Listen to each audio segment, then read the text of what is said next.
Hello and welcome back to ClearCast, the real estate fintech podcast. This is episode 9, and we have returned to bad audio. I know we had a nice respite last episode. We were in person together, and sadly we are apart again. I'm Jeff Allen. I'm joined as always by Kenon Chen. Kenon, how are you? Good. I think we got in enough in-person time to really last us for at least a year, right? I mean, Yeah, we're I mean, like overplaying our hand. I know seeing you for a couple days, honestly, could keep me going for a while. So how are you doing, Kenon? How is your descent back into the winter of COVID going in the Bay? Going just swimmingly, Jeff. Thanks for asking. I now can no longer eat indoors, uh, and I believe that there's a run on toilet paper again, and all the shelves are empty. So we're doing great over here in California. That's awesome. We're also doing great in Minnesota. Record number of cases increased eightfold in the last 2 weeks. Oh, Kids are full distance learning. We also are not eating indoors in restaurants, and the weather is now getting very cold. So it's going great for me too. excellent, excellent. Did you buy some stock in kerosene heaters? Yes, big time. But it just gives us that much more time to focus on the mortgage and real estate markets. So, all that distraction of restaurants and in-person social interaction was really just keeping us away from our true passion, which is talking together about the real estate market. And before we dig into a story, let's talk a little bit about what we've got coming up on this episode. This is going to be a fun one. We've got Molly Dowdy and Jeri Yoshida, the co-founders of Next Mortgage, joining us. We've already recorded that interview, and spoiler alert, it was very fun. Super, super fun interview. Hope everybody sticks around and listens to that. Then we're going to dig into some stories from the market, do a real estate joke of the pod. Sorry, Kenon. And then Tales from the Street with our good friend, Dan McAlister. So that's what we've got coming up, but let's dig into a story. Kenon sourced this story, this episode, and it's an Inman.com article. There's a company called MoxiWorks, and in this article, MoxiWorks predicts that home sales are going to actually grow through the remainder of the year, reaching 490,000 in November and almost 520,000 in December. And they make these predictions based upon people using their home sales platform. So they can basically see real estate agents utilizing their platform, and that lets them make predictions for the future for home sales. And based upon that, they're projecting an increase in home sales towards the end of the year and into the first part of next year, which is pretty rare for the winter months. So Kenon, what does this all mean to you? Yeah, it's pretty cool. Well, they've had some success in being accurate. I think for their prediction in September, they were only 1% off from their forecast, which is, who gets forecasts right? Like that's pretty incredible. But I think it does show that the market's pretty resilient right now. There's a ton of demand. From our own data, we saw that sales are up, 28% year over year, even though the inventory of active listings is down 37% nationally. So that's why home prices seem to be staying, pretty resilient as well. It's just simple supply and demand. But also, the increased timeline, I think, of remote work. Us as a company, we're not going back to the office, until mid next year or so. And a lot of other companies have done the same. So a lot of people looking for larger houses and or moving maybe urban to suburban. So I think the MBA also just came out and said it's going to be a record year for purchases next year. So everyone seems to be agreeing. Yeah, spot on. And there's a lot of sectors of our economy that are not very resilient right now, unfortunately. But home purchases seems to be pretty strong. And actually, it's pretty fitting that we're talking about this story because we will be in just a little bit here bringing on Dan McAlister, actually a colleague of ours, to talk about his experience being a buyer and a seller in what is a crazy supply constrained market. So before we get into that, it is time, Kenon, for the joke of the pod. Are you ready? Is that time already here? It is Or, here. oh, okay. Okay. This again is an original joke. I have made that pledge. I will continue sticking to that pledge. I hope you like this one, Kenon. I have a feeling you're going to really enjoy it. So there's this suburban residential street. Are you with me so far? You say rural? Suburban. Oh, okay. Thank you. Yes. Mm-hmm. It's similar to many that you've probably seen in your lifetime. Pretty standard. Mm-hmm. The streets are tree lined. The road is gently curving this way and that before landing in the warm embrace of a cul-de-sac. Lawns are green, neatly manicured. Children are playing in the soft fading light of dusk, riding their bikes in carefree delight while their parents watch lovingly from their front porch patio swings. Mm-hmm. Every house has a picket fence and a clean two-car garage. Sounds pretty nice, doesn't it, Keenan? It does. Is there 2.5 kids or just two? A 2.5. Yeah. Somehow, physically, biologically, they've pulled that. It's so pretty typical, right? Could be any street in America if you think about it, but there is one thing that's a little off about this block. Some of the houses are actually permanently floating about 20 feet up in the air, being carried by hundreds of inflated helium balloons. It's kind of weird. It's sort of like that Pixar movie Up. Do you remember that? I do. Yeah. Yeah. The old man gets his house carried by balloons. So it's just like that movie. It's just some of the houses and not the others. Isn't that weird? That is very weird. Yes. So what's even weirder, get this, is anytime the balloons get a little low on helium, this helium refill truck shows up to refill them. And the guy driving the truck and refilling the balloons is just constantly chugging Red Bulls, just bouncing off the walls with energy, just crazy hyper, right? And you can tell when he's around. He's just moving all fast and crazy and being loud, and he's like throwing his Red Bull cans into the cul-de-sac. Just crazy energy while he's filling up these balloons, right? Are you with me? Yeah, I like this guy. Okay. What's even weirder still is that all the floating houses end up selling for about 3 times more than the regular houses that don't have the balloons. Any ideas why the prices would be so much higher on the balloon houses? Oh, you got a cell phone. Hang on a sec. Let me interrupt this joke to take a call. That was great timing. You planned that to try and prevent finishing the joke. Oh, sorry. Carry on. No, I have no idea why.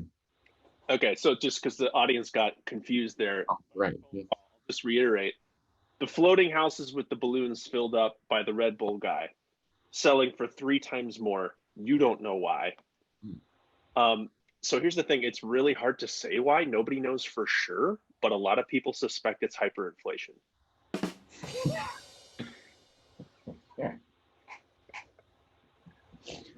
Do you get it? I do. I get it. Thank you. That's Explain it. You could say that you could say that the homes had wings. Yeah. Yeah. Or just the guy drinking the Red Bulls. Right. He was hyper. Right. And he was inflating the balloons, and that made, and hyperinflation is a term in economics that refers to high prices. Oh, okay. That's where it all comes together. Yeah. Thanks, Jeff. Yeah. So maybe not my best joke. Maybe not my best, but it's hard coming up with original jokes. I'm not going to lie. The story, the story of getting to the punchline is just as enjoyable, really. Thank you. Thank you.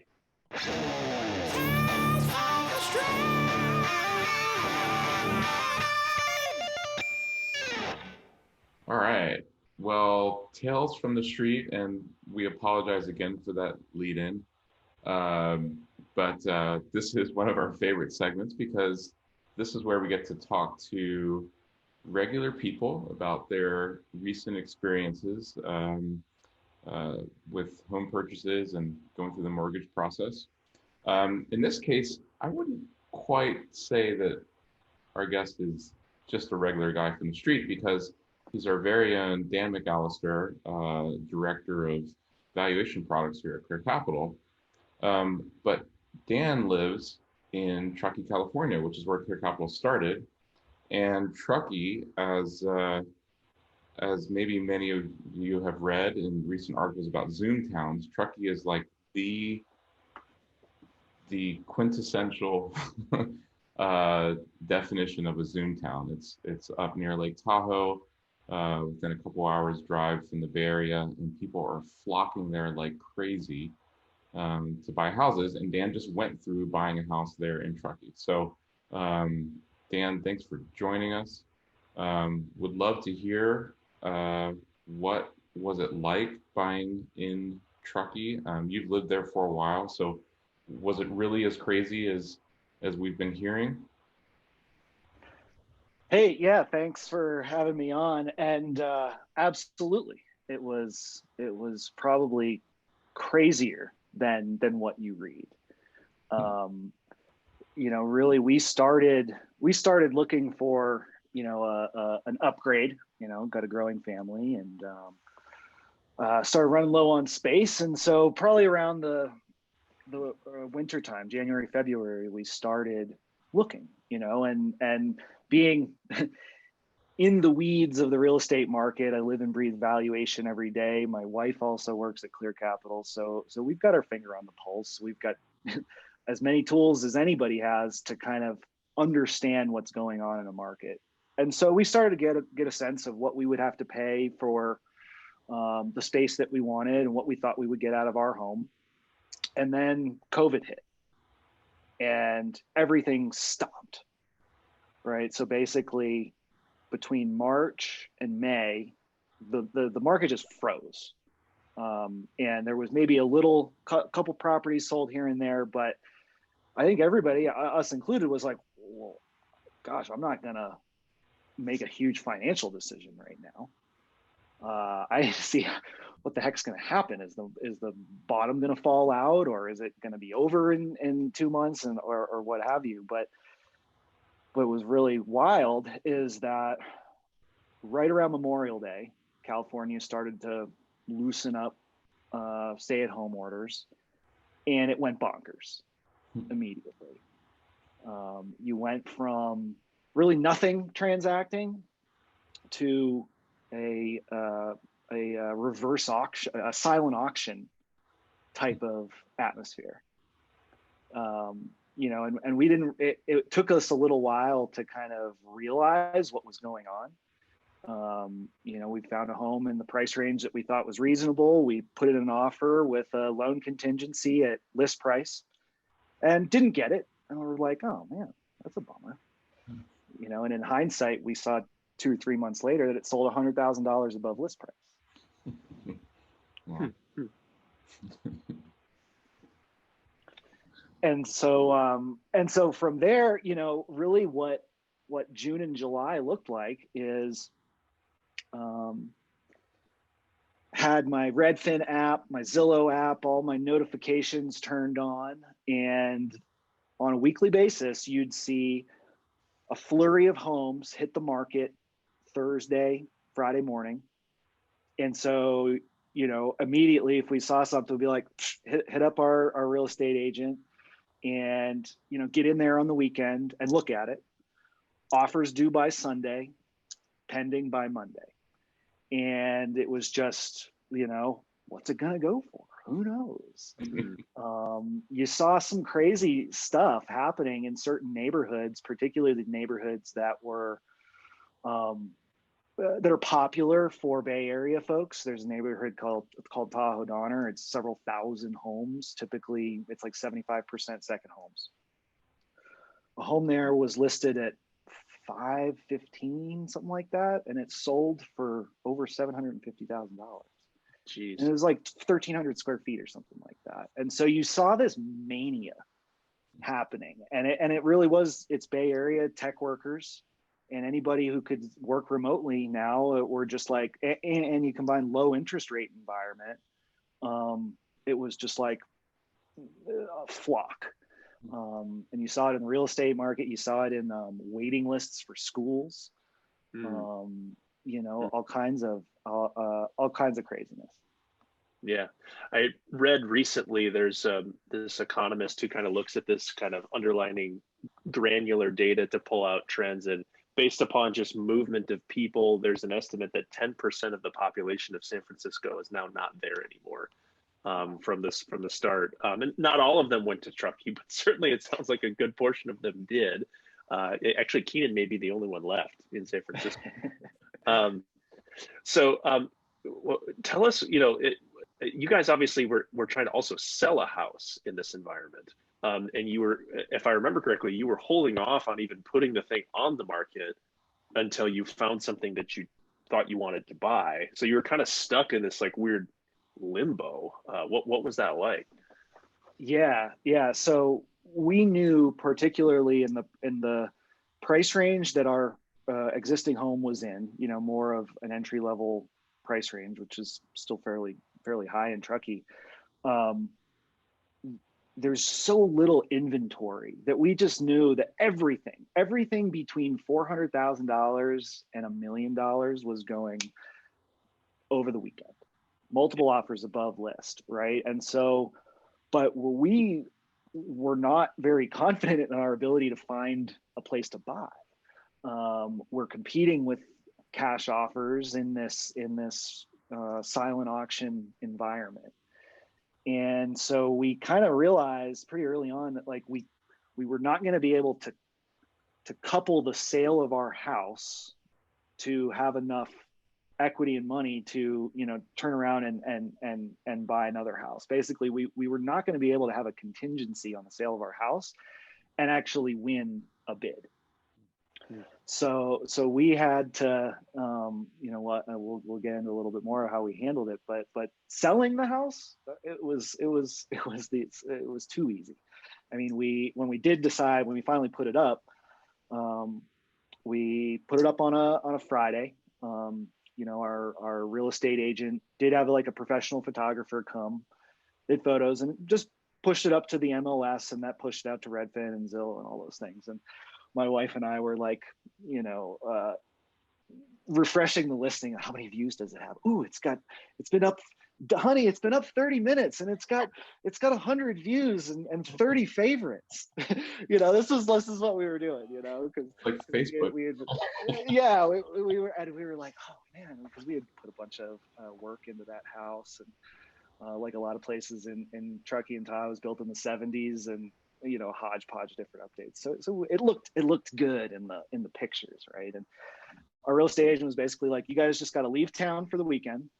So we went to my wife's folks, not too far away, stayed there for the weekend, and it was basically just an open house through the weekend. And we estimated about 30 folks came through over the course of the weekend, and by Tuesday we had 8 offers, and all were above list price. Wow.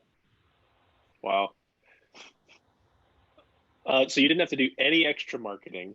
There was no consideration of like, well, do we need to get listing brochures? Do we need to get a virtual tour? You literally just put it on the MLS and bam, there you go, 8 offers. That's all you really needed over the summer, and pretty much right now. You know, there was a lot of cases too of listing agents coming through on like FaceTime calls with remote buyers. I think that was a good portion of who came through, and who we actually ended up selling to was kind of in that scenario. So you got a ton of buyers just buying sight unseen based on, you know, what the listing agent is showing them and telling them about the neighborhood. Wow. Wow.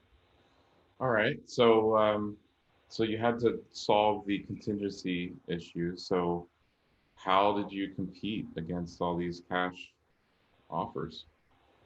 Yeah. So, you know, in the price range that we were trying to shoot for, we don't have that much cash. But we basically had to say, we have to be able to make a quote unquote cash offer, make it look like a cash offer, and figure out how to refi out of it. And so, you know, we started to explore, you know, private money types of options, and, you know, and talking to people in the space and people who've gone through this, you know, it's a combination of what can family members loan you, or, you know, friends or folks with money to lend, and figuring out kind of, you know, contracts with a lawyer that's just kind of like this short-term bridge loan. And, you know, we ultimately kind of made a bet in a certain way. We said, well, we think we're going to get a whole lot more for our house than we had originally anticipated. So when we find something, let's really try to win it. And so in the house that we bought, it was a really fortuitous situation for us, in that the sellers of the house were operating under a very, very short timeline. My understanding is that one of the owners is taking a new job and booking it up to Canada and getting out of the States. And they were trying to close as fast as possible. And so this home that we ended up buying went on the market on Friday. They were only showing it from 1 to 4 p.m. the next afternoon, or 1 to 5 p.m. A 4-hour window. That was the only chance anybody had to go in. Offers due by Sunday. And so it was this, we got lucky because we were ready. There's a house in the neighborhood that we already live in, and it checked a lot of boxes for us. And so we made an offer above list, 20-day close cash. And I don't think we were the highest offer, but they kind of came back out to the folks and were like, okay, here's the new floor, bid again. Wow. So we kind of, we sweetened it a little bit more. And I don't think we were ultimately the highest one, but we were the fastest and the simplest and the most certain offer. Mm-hmm. So it worked out. Then we turned around, put our house on the market, got lucky that it sold for as much as it did.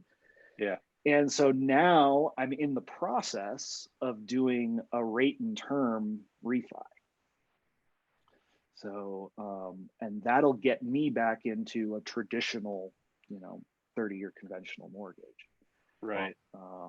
You know, but through this whole process, it's been a lot of like calculated risk taking, that it's all gonna work out. Because for us now, I mean, now I'm in this position of like, well, shoot, I hope it appraises. I know so much about this appraisal business and industry that I'm like, okay, well, you got this rapidly appreciating market, and we paid over list price. And so I've been like scouting the the sales on the street and stuff, and being like, oh, nice, that one supports an even higher price than I paid on. Nice. Yeah. So the fact that you were able to sort of do a fake cash offer, like a trick cash offer, it sounds like that was instrumental in your offer being accepted, in a lot of ways. So why do you think sellers are so drawn to the cash offer or the equivalent? Why is that so much more important than the higher price financed option for people? Well, I think I don't know that it's the same for all sellers, but, you know, it's the speed, the ease, and how cheap it is to close, and the certainty of it. You know, when you have, and I would say even with in the sale of our first home, we were originally working with a cash deal that fell through, and then our backup offer was with a loan. And we actually wrote into it that, you know, there'd be no appraisal contingency, basically no loan contingency. And so even if you are trying to get a mortgage, like, the sellers are in such a position that you can eliminate any risk of appraisal issues, evaluation issues. And yeah, it's just, in our case, it was really about speed. You know, we were able to say we can close in 20 days. And that held a lot of value to that seller. Certainty, easy. And I think in our case, we were a local buyer, and you have some interesting dynamics here in town where folks would prefer to sell to their neighbors and not the Bay Area invaders. Yeah, Kenon.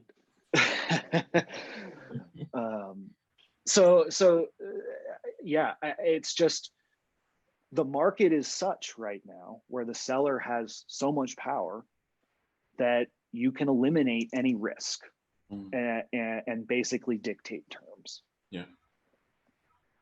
Well, that is an eye-opening story, but congratulations. Actually happy that it worked out for you, and you got to have some more room for your family. Yeah, thanks. We feel really lucky. You know, I think we were pretty bold in our strategy, and we really threaded the needle, honestly. Yeah.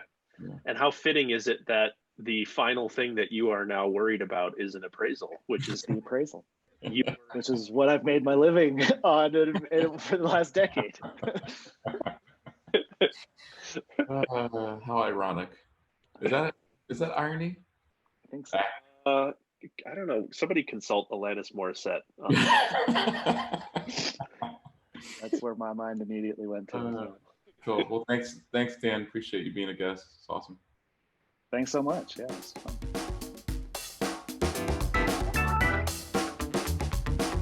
All right, we are really happy today to be joined by Molly Dowdy and Jeri Yoshida, the two co-founders of Next, which is both a mortgage news site as well as a conference, specifically a mortgage technology conference designed for women. Molly has over 20 years of executive experience in marketing technology to mortgage lenders, notably serving as the EVP of marketing for Mercury Network, a leader in valuation technology.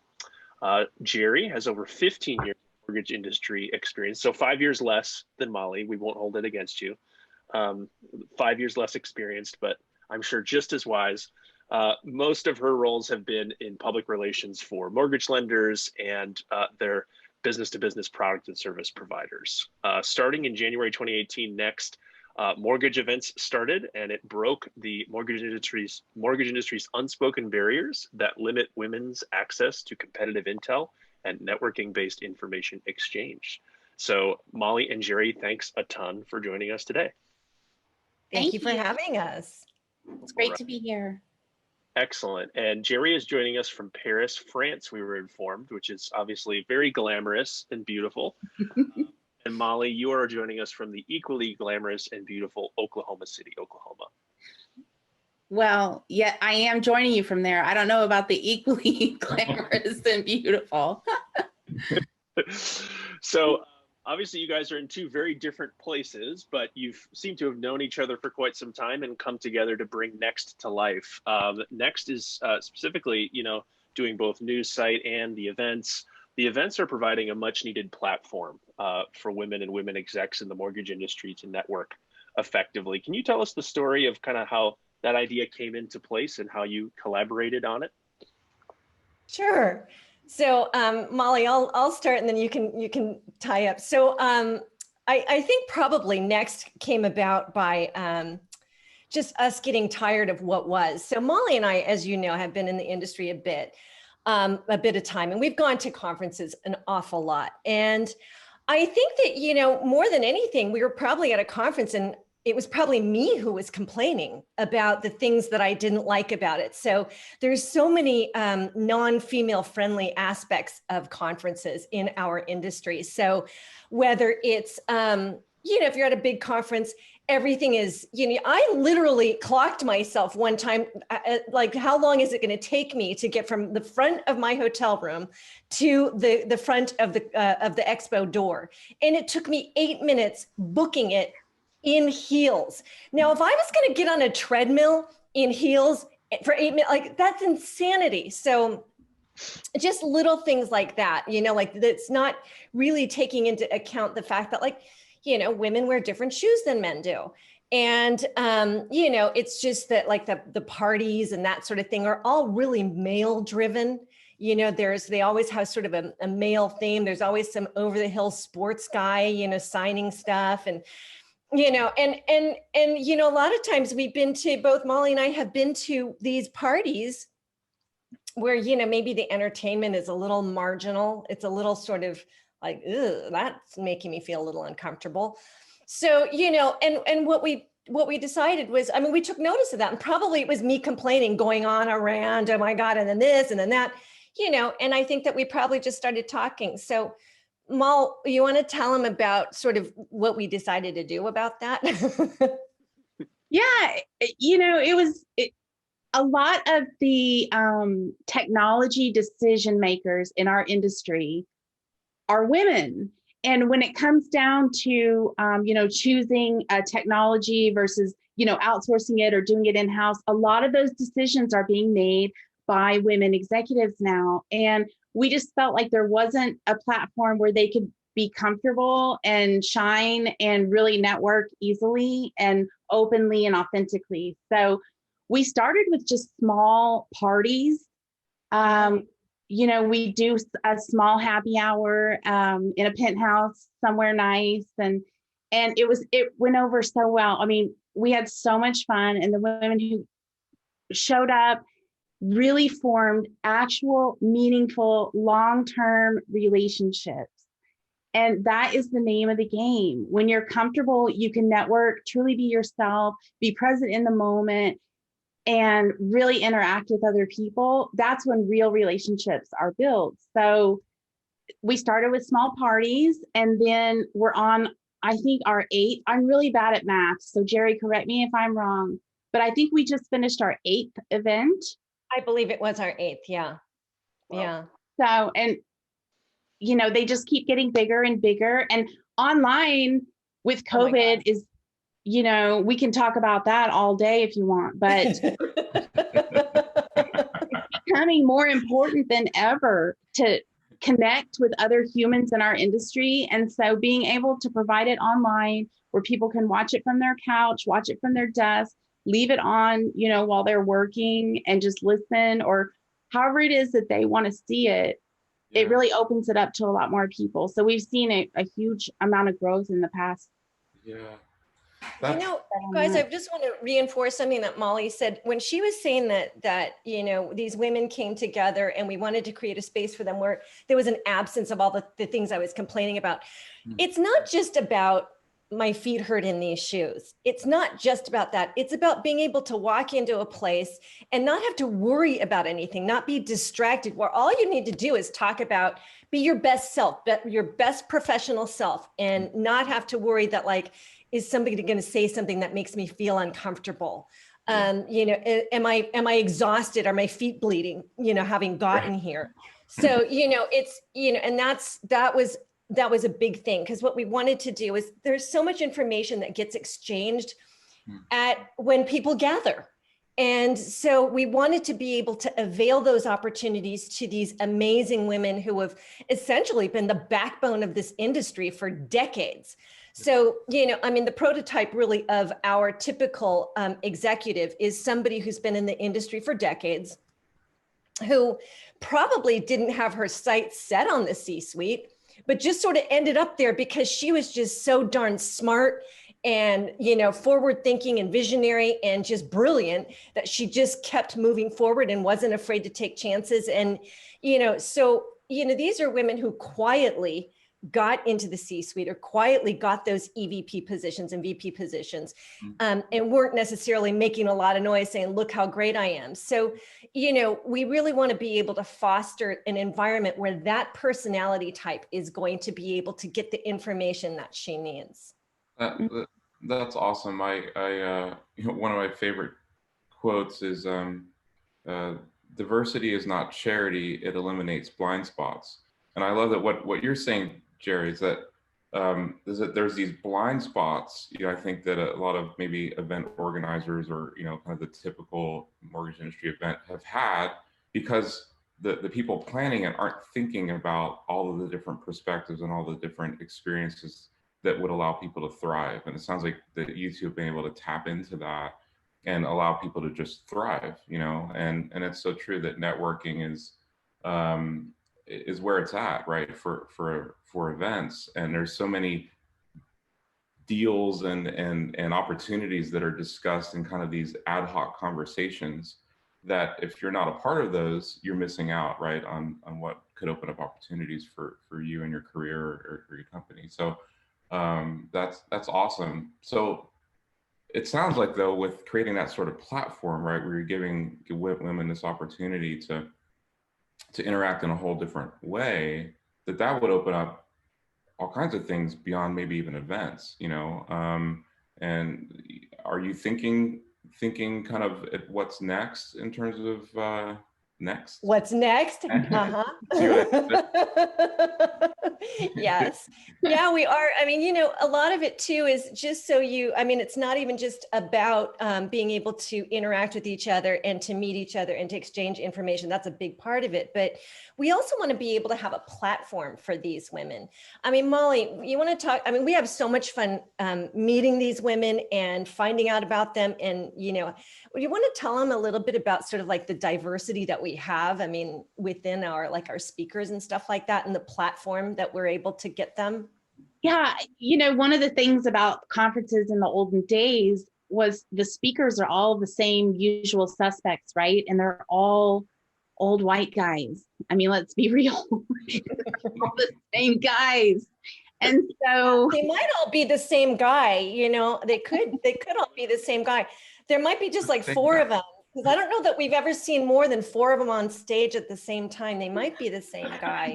But there are all these women out there who are actually doing the job day in and day out, and they're killing it. And they are better than everybody else because they had to be, right, to get where they are. And so there are some really, like Susie Lindblom, she is the COO over at Planet Home Lending, an absolute phenom. I am telling you, she runs multiple departments like clockwork and has really been able to share some incredible intel with the community over the past couple of years. And women like Kim Hoffman, she's the COO at Envoy Mortgage. She is an expert in RPA and has been able to shorten the cycle time for so many women out there who are looking at those solutions by sharing intel in the next community. So we have really been lucky that, and you guys know this too, from your experience at Clear Capital and just in the industry in general, there are women out there, whenever you meet them in these positions, you're like, oh, yikes. I mean, a lot of times they're in a completely different universe from other people of those similar positions. They're just incredibly accomplished. And so it's really been cool to shine a light on them and build a platform for them to share their expertise, give back to the community. And that's been a really rewarding part of it. Awesome. There are women's events, and we're friends with all of the women's events and women's groups and stuff like that, because we think that like anything that you're doing for women, we're in your corner. We love that.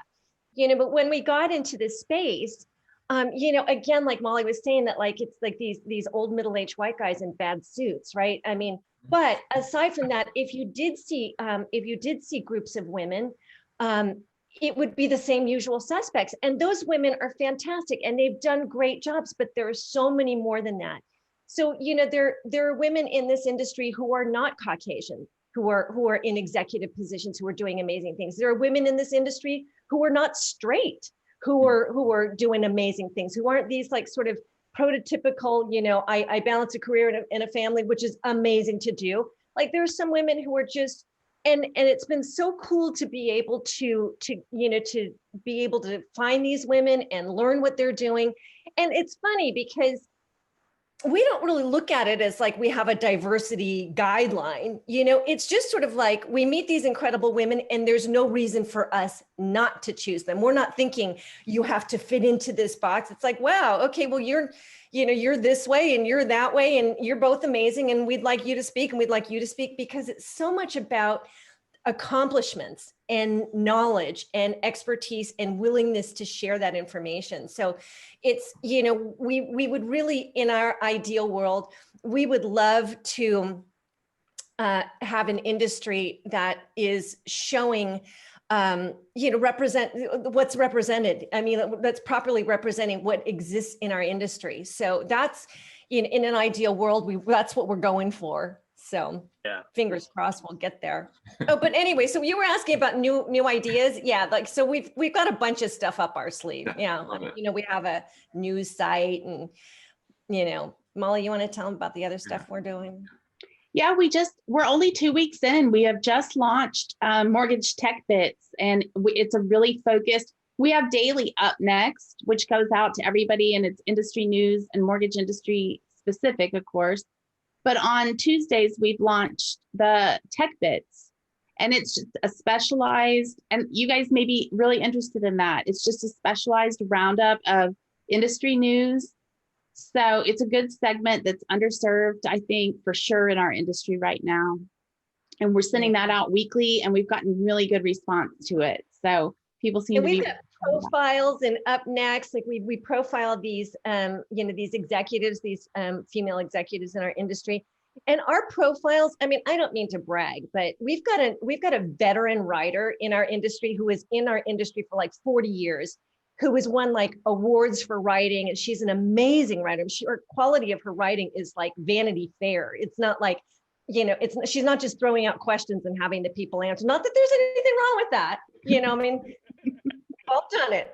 So, but you know, she like really digs in and crafts these pieces that are awesome. So, and they're really fun to read. Like you really feel like, wow, you know, wow, I didn't know that Amy Cruz Cuts grew up riding horses, and like she jumps horses and blah, blah, like stuff like it, you know, and really gets into it. And she's so crafty with her language. So it's just really fun to read, because there are nuances. It's like, oh, that's a funny, you know, like that's a nice callback, you know. So they're really fun to read. So we've got those as well, which is another way that we like to shine a spotlight on the women executives in our industry. Yeah, very cool. And for our listeners, the website is nextmortgagenews.com, where you can find all of this content. There's far more than, as we've been mentioning, it's far more than just an event. It's kind of a whole media brand at this point. And one of the most interesting things we noticed on nextmortgagenews.com, and I think it further underscores your point about building a community, is Next Pets. We love our Next Pets. Yeah. Let's explain to the listeners. There's an entire page dedicated to the pets of the Next community. So, for example, Jamie Young of Quicken Loans has a photo of her cat Baroness von Munchausen. Yes. And your very own boxer, I think, Scout, Jeri. Yes, noted. That's right. Highly recommend that page. Tell us a little bit about, you guys seem to take a little bit of an irreverent approach to some things. How do you come up with these unique angles? That's a good question, Molly. I think that was your idea, Next Pets, wasn't it? You know, just in getting to talk to a lot of our executive, you know, friends and stuff in the Next community, a common thread is people are a little bit cuckoo, if I do say so, about their pets. And there are a lot of spoiled pets in the mortgage industry. If y'all don't already know that, breaking news. And so we started running every day in Up Next, we feature someone's pet or a shelter pet that's up for adoption.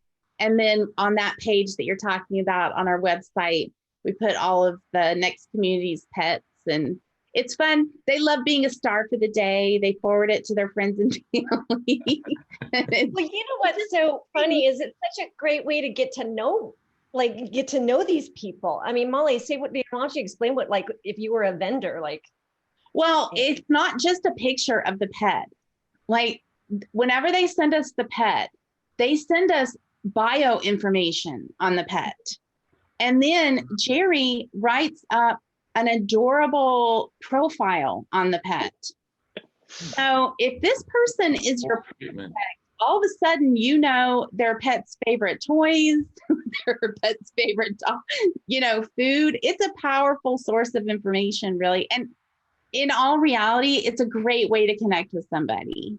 Yeah. So, people love to talk about their pets. They want to show you pictures, and it's great fun to share that. And it's a great way to just build a relationship pretty quickly. So could you imagine if somebody came up and, was trying to sell me something under normal circumstances, I'd be like, oh, please, I'm busy. I don't have the time. But if somebody came up and said, oh my gosh, I saw Scout, my dog does this too. And okay, I'm in a conversation with that person for 45 minutes, whether or not I have the time to have that conversation. So when I look at these, it's like, we're just thinking, vendors, tech providers, when you see a lender in there, my gosh, take a look and it's a great conversation starter. I mean, it's fun, but it's also, it also brings kind of the human, part of all of this back into it. It's not just about, mortgage tech and who's IPOing, today or next week, but also I think the human side of this, and that's, Molly, you mentioned earlier about COVID, and I want to hone in a couple areas for that. One is, we spent a lot of time talking about the human interaction of events, hard to do during COVID and going to a digital world. So love to know what you are thinking around there, but also I think it's led to a lot of different types of conversation topics that maybe we weren't covering a year ago in the industry. And, with your, particular community as well, love to hear kind of how has COVID changed the conversation? And then how are you fostering that conversation in more of a digital only world? Molly, you want to chat about that? Sure. I'll tell you two ways that come to mind immediately on how COVID has changed the conversation with the ladies that we talk to every day, the next community. The first one is there is sort of a crisis of culture with everyone all of a sudden working remotely and everyone busier than ever, figuring out ways to keep your culture strong and to keep that family feeling of a company. That is one of the major topics. And then also, of course, keeping closings on track and keeping that process faster and handling all of the business that they have. Those two conversations we've heard probably more than any other. Would you say, Jeri, those are the two? Mm-hmm. Yeah, because, in this environment, our executives are dealing with, whether it's the executives that they're managing or on down the line a little bit further on, they're dealing with these people getting hired away from them. Everybody's encountering this. So, how do you counter that? And again, that's a culture issue, because if somebody's dangling, six-figure carrot in front of someone, that's going to be difficult to contend with if you don't have something strong that person's going to get. So we've had those conversations. I mean, and then on our end, obviously the whole COVID thing is, how to maintain the same our culture when people aren't getting together. So, we've put a lot of thought into our virtual events. Most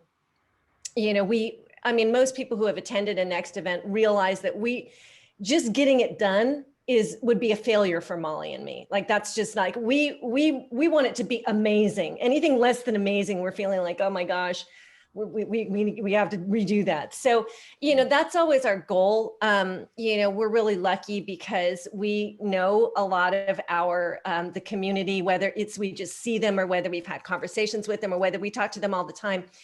And we really want to make this great for them. This is one of the cool things about not being a gigantic institution, about being a small company where we really do care about our attendees. We really do care about our sponsors. Like, we want to know, we don't want to just, great, sponsor the event, we don't care, and see you next time. We really want them walking away saying, wow, we got a lot of value out of that.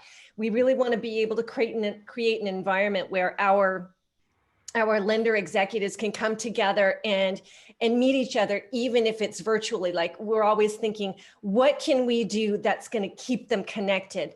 It's not enough to just throw some content out there and then hope they watch. We want to make sure that they're watching it, that it's useful to them, that they're engaging, that there are other people who are going to be engaging with them. So we've been really fortunate in that it's whatever we're doing is working. So we actually have had feedback after our first virtual event. We've had feedback like, wow, I actually made new friends here, which is like online in chat. I mean, this is like, when was the last time you heard about somebody going into a chat room and like making new friends? Like, maybe like in the days of AOL and the infancy of the internet, right? I was gonna say, maybe people do that, but not in a good way. Exactly. Not in a mortgage event. So yeah, we're excited. That's part of the thing that we've been working with COVID and keeping our culture strong as well. So, but it's been fun. Yeah, no, that's cool. And obviously, with all the changes and shifts that you guys have taken to support virtual, you're probably getting pretty good at it. You guys just mentioned some specific things that you've seen that have been positive. Any predictions for 2021 and beyond for your conferences? Do you envision you'll continue to be virtual for a while, and do virtual conferences have some sort of a future even after COVID? Well, we love being on site, and our attendees are dying to get back together again. Even in before COVID, when we were having events all year long, we would hear, we've heard things like, oh my gosh, your event is on my bucket list of conferences. I'm like, wow, like I didn't even know that existed. There are people who are dying to come to our event. They love it. So we want to get back on site, but we also like the idea of virtual being able to reach so many more people, because my gosh, the attendance at our events is like crazy. It's, we just it exploded. So, that's really nice too, to be able to get more of a platform for the executives who are speaking at our events. But Molly, you've got some ideas on doing, how we would work that out with on-site. And yeah, I think there's definitely a future for virtual events even after we can be on site, because there are a lot of advantages, reach and timeliness. Like a topic could come up and you could be live talking about it that day if you want to. And so I think that there are some definite advantages, but I cannot wait to be back on site. We usually, wait about 6 months between each of our next events. But as soon as it is clear for takeoff, I imagine that Jeri will be chomping at the bit to be in person. Yeah. But I do think that virtual does have a place. People have gotten used to it. So, I think there's definitely a place for it. Yeah. So, so during this time of, both, I won't even talk about the election, but, there's a lot going on right now. There's a lot of social upheaval. There's a lot of, really complex issues, and they seem to be kind of coming into the mortgage space in different ways. And I think with the two of you already thinking about how to get new voices being heard, in the industry, I'd love to, give you the chance to maybe share your wisdom, to the folks listening about how should, the mortgage industry be thinking about ensuring both that there's opportunities, for their own team members, to have, equal opportunities, but also how should folks be thinking about their customers and about, really how to design their organizations in a way that is I think directly counters some of the messaging going out right now and concerns, that a lot of folks have around the country. So at least from your own experience, would love to hear your thoughts on that. Well, I think, oh, go ahead, Molly. well, Jump on in. I think we're at a point now where the studies on the ROI of diversity are clear. There are rules in place to ensure investor return. There are diversity rules in place to ensure return. So money talks, especially in this industry. And I feel like now that those concepts are clear, people who hold on to outdated ideas about what this industry should look like are just going to be fewer and further between and retired. I think you have to make a decision. Like when we started Next, we made a decision that we wanted to do things differently. So I think that, yes, I think that from the top, that decision has to be made. It's not going to just magically happen. We see a lot of really cool stuff going on. So, like Molly was saying, that you want to have an environment that's going to do great things. That's going to, produce more ROI, and more specifically, that's going to attract people that enjoy working.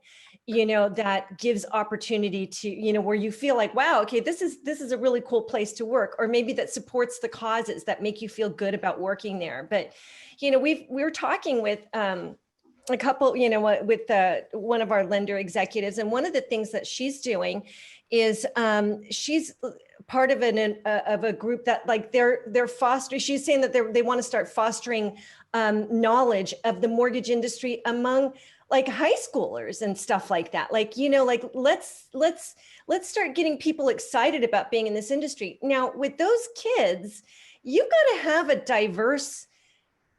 a more diverse environment, because that's how kids are growing up these days. I mean, this 1950s insurance salesman environment is not going to work for them. This is like, so I think that's, making a decision to create that type of an environment is really, really important. Cool. Maybe assign having a task force and those types of things. We've talked to quite a few companies, quite a few lenders who are doing things like that, who have task forces and, that are putting their plans into action.